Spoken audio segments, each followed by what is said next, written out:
I'm sure you've heard the discussion, or in fact, the press briefing yesterday, the government's new, what shall I say, restrictions or guidelines, especially people living in different northern part of the England. And obviously, we'll be following and adhering to the guidelines. But I would like to find out from you, what would your message be, especially to the Muslim community living up in the northern area, and especially to the mosque committee and management, and how should they approach, especially when we are at the moment seeing that the numbers are increasing, and there are, unfortunately, as we know from research and the science, BAME community are highly affected, especially we live in with our extended families, and alhamdulillah, we've got large family. There's blessing, but at the same time, we have got challenges at the same time. As we can see, the COVID-19 does not differentiate. Now, what would your nasiha be, first of all? And secondly, especially to our murabbis, to our older generation, our senior citizens, especially who at the moment can't go to the mosque, or at least going for Jummah, or here and there, what would your advice be overall to the Muslim community? Bismillah ar-Rahman ar-Rahim. First of all, we proceed with patience and steadfastness, inshallah ta'ala. Whatever the circumstances are, good or bad, they're good for the believer. عجبا لأمر المؤمن فإن أمره كله له خير. أو كما قال صلى الله عليه وسلم, that the affairs of the believer are amazing. All of his affairs are good, right? If they are testing times, then صبر فكان خيرا له, then he is patient and it's good for him. And if they are times of affluence, of well-being, of good circumstances, then shakara fakana khayran lah, then he is grateful and it's good for him. So whatever the circumstances are, we are patient for the sake of Allah subhanahu wa ta'ala, grateful to Allah subhanahu wa ta'ala for what good that we have.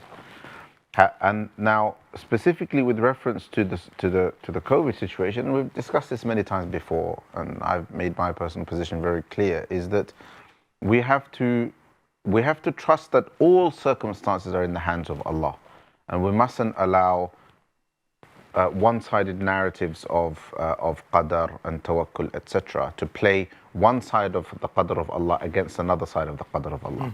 And it's important to remember the words of Umar radiallahu anhu here, where he gives this really important, leaves this really important piece of wisdom when he says that when you choose one possibility in a particular situation based on your decision, it may appear as though you are escaping another.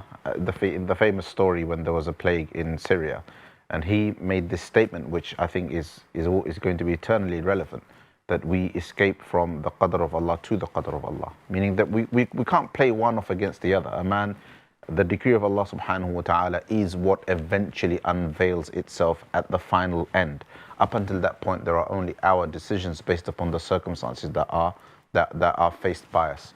So just like we make decisions of good decisions that are rewarding, bad decisions that are sinful, in the same way we will make good decisions that will keep us safe, bad decisions that will put us to harm, right?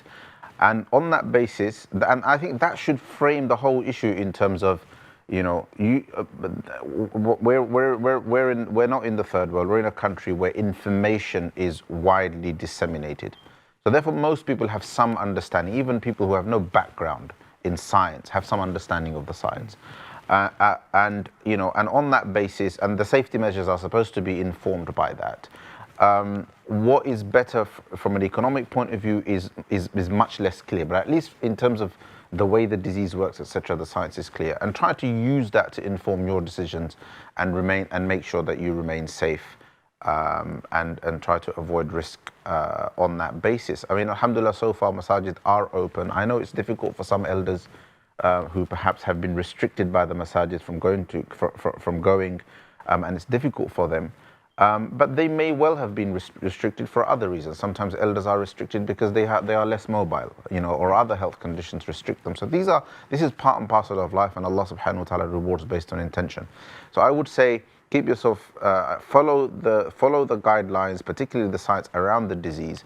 Follow the guidelines to keep yourself safe and your family safe. And please, for Allah's sake, don't go all maverick and make silly kind of broad brush statements like, oh, it's all nothing, and so on, because if it was nothing, people wouldn't be dying, people wouldn't be sick in hospital and so on. Yes, some of the finer details may be subject to various theories and various agenda, etc., etc. But at the heart of it is a basic reality, which is that there is a disease out there. It is contagious, right? And people do get seriously sick. And by now, I think most of us know people get sick because we probably know someone who's got sick. We probably know somebody that's passed away.